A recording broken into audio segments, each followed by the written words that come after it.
Climate change will make Earth a living hell. A living hell? Give me a break. Our last video debunked some hysterical claims about our warming climate, but there are more. Here's myth 4. Across the world, climate change is worsening droughts. Droughts are absolutely not getting worse. Heartland Research Fellow Linnea Lucan studies extreme weather. The media loves to share stories when there is a major drought somewhere, some very specific location. More of the Northeast is now under extreme drought conditions. But here's the thing. They will completely ignore previous years where there were record low amounts of drought. Every single individual drought that occurs in the United States or anywhere in the world is not evidence of catastrophic climate change. It's weather. Globally, there's been no increase in drought. And in the U.S., the EPA acknowledges the last 50 years have been wetter than average. Drought was way worse in the 1930s. It sure was. Then part of America was called the Dust Bowl. The Dust Bowl belongs on the list of the top 3, 4, 5 environmental catastrophes in world history. But somehow, silly people at NBC News now cite climate change as the reason for California wildfires. Historic drought is the perfect fuel for these epic conditions. But it's climate change creating infernos larger than ever. Definitely not larger than ever. There has been a modest uptick since the 1980s. But the early 1980s also happened to be the lowest recorded wildfire years in U.S. wildfire history. The alarmists like to start their comparisons during those record low years. This graph shows the increase in the area burnt by fires in the U.S. since 1983. This chart does make it look like wildfires are increasing. But go back just a little further and you see fires in the past burned much more.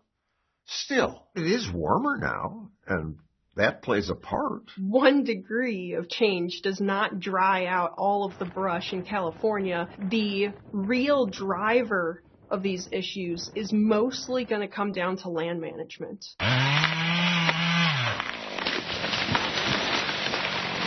Bad land management.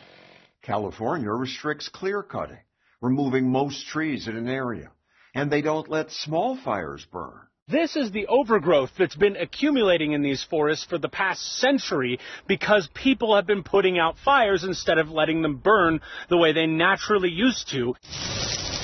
So fires grow bigger and affect more people, not because of climate change, but because there's more suburban sprawl, meaning there are more people out grilling and knocking their Weber over when they're trying to make hamburgers or whatever and causing grass fires. But what about climate change causing sea levels to rise? Yet another bleak picture of what could happen in these United States if global leaders don't take action to stop climate change. Global leaders, whoever they are, could stop climate change? It's so dumb it deserves a video by itself, but I'll limit this to just myth 6. Sea level rise will soon cause catastrophic damage. This is what would happen to the sea level in Florida. The sea level rise is real. Sea level rise is absolutely occurring, but it's been slow. It's at about an inch a decade or a foot per century. There's no way that people wouldn't be able to adapt to it. Even if it rises 3 feet per century, we can still adapt.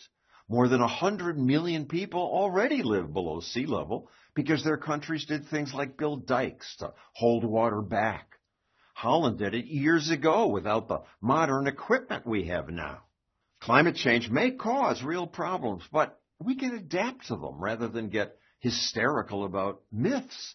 The media love to push scare stories, but they've been so wrong in the past. In 2004, The Guardian claimed a secret report says major European cities will be sunk beneath rising seas by 2020. Yes, by 5 years ago. Europe's still here. In the 80s, so-called experts predicted rising seas will completely cover the Maldives. But since then, the islands have grown. They're even building new airports. Finally, our last myth. Coral reefs are disappearing fast. By 2100, many of the world's major reef systems may become barren boneyards.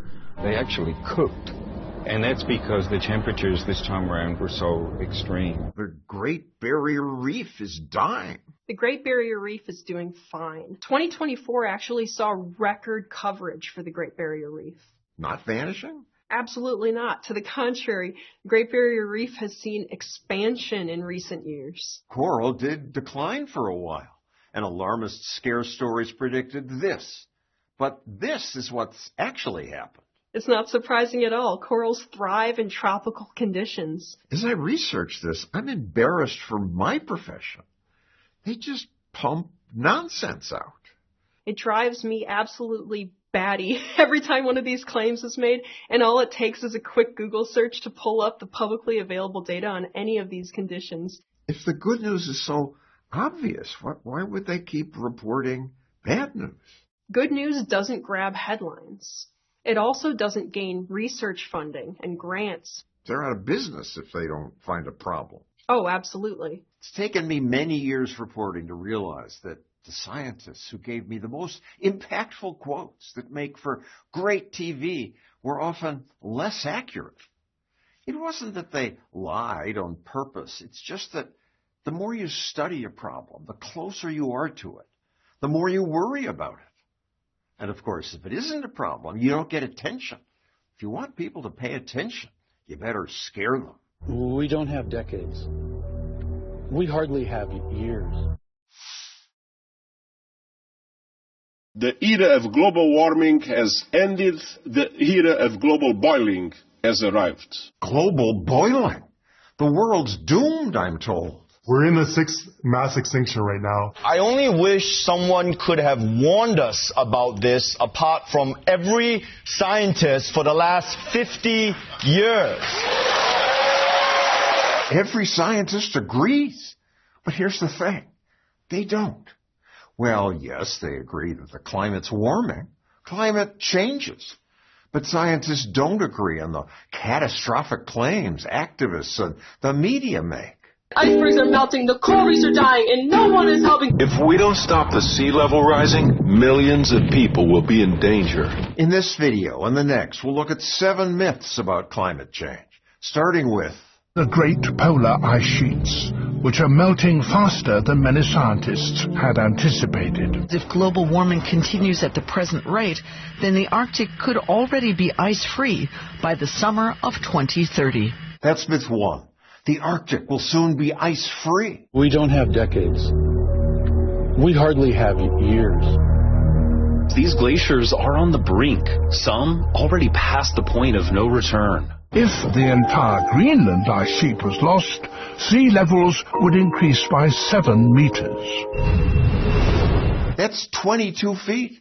At just 6 feet, one storm surge could leave London underwater, says this BBC documentary. This could happen this century, they say. But is the ice really melting that fast? No. As we exit ice ages, you should expect some ice melt, but it's not happening at nearly the catastrophic pace that they claim. Heartland Research Fellow Linnea Lucan researches environmental threats. She points out that studies in Arctic sea ice don't show a catastrophic decline, although ice has melted. It's really leveled off in recent years. A lot of the time when you are looking at these very alarming images, it seems like where'd all the ice go? There's no ice. There's all these walruses laying out on a stony beach. They should be on big icebergs. Well, it's because it's the summertime, and in the winter, it all comes right back to where it was before. All of it? In recent years, yeah, all of it. For the past 20 years, it's been largely stable. And anyway, this is just sea ice, ice in the water, not the total amount of ice in the Arctic. Almost all the Arctic's ice is on land. And this is the trend line for that ice. You can barely see any decline. Compared to the amount of ice that's in the Arctic, it is like a grain of sand on the beach. It is so minuscule compared to the amount of ice that's there that it doesn't even show up on a trend chart when you plot it. It's so frustrating. Media keep interviewing experts who claim we still see an ice-free Arctic by the middle of the century. Zealots have predicted doom for years. There is a 75% chance that the entire North Polar ice cap during some of the summer months could be completely ice-free within the next 5 to 7 years. Well, those years have long passed. Nobody calls him on it. They absolutely should be calling him on it. A lot of these kinds of claims are based on what computer models are projecting. And they pick the ones that are alarmist. Oh, absolutely. Well, those are the ones that generate headlines, right? Here's another myth that generates headlines. Arctic polar bears are facing near extinction by the end of the century. Imagine your family disappearing. It's happening to polar bears right now. That's myth 2. Polar bears are going extinct. This is the worst one. Polar bears have increased their populations. Environmental groups ignore that increase to sucker you into giving them more of your money. Don't give up on polar bears. Don't give up on threatened species. Your support can help environmental defense funds save the polar bears. These environmental groups are really being sleazy. Absolutely, because the data is right there. It's not hard to find out that polar bears are fine. Finding some sick polar bear out there to take a picture of does not indicate the health of the species. So polar bears aren't going extinct. But I'm told we might. The UN is warning of mass extinctions and food shortages within this century. If global warming continues, climate change could create a massive global food shortage. That's myth 3. Our changing climate is already making it more difficult to produce food. There is no claim less true.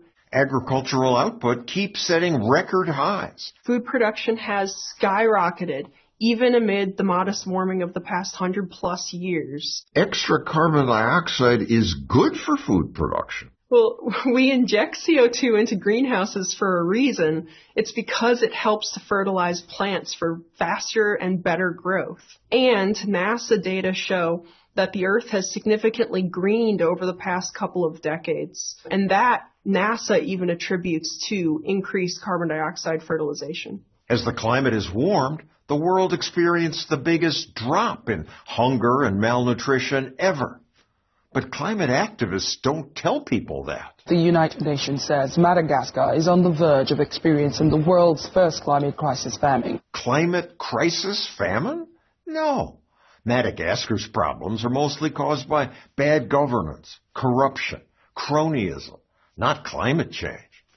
But whenever there's a food shortage, or even when prices rise, the media blame climate change. Food shortages driven by the effects of climate change. We're going to see starvation and famine on multiple continents at the same time. When coffee prices rose, the New York Times blamed devastation that climate change wrought.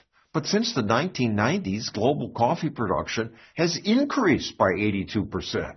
The Times focused on a brief decline in Honduras. But even there, coffee production since 1990 is up more than 200%. It does not mean that there is a long-term climate issue if you have one bad year. But the New York Times acts like it does. It absolutely does not. And they get egg on their face when you look at the historic data and you see they've been setting records for coffee production. But they never apologize. They never say, oh, we got this wrong. No, and even if they did have a retraction, the damage is already done. The false report already went out. Alarmist media and environmental groups never apologize. They keep predicting doom. And when they're wrong, they just move on to the next scare. Like this one. It's climate change creating infernos larger than ever. That's just not true.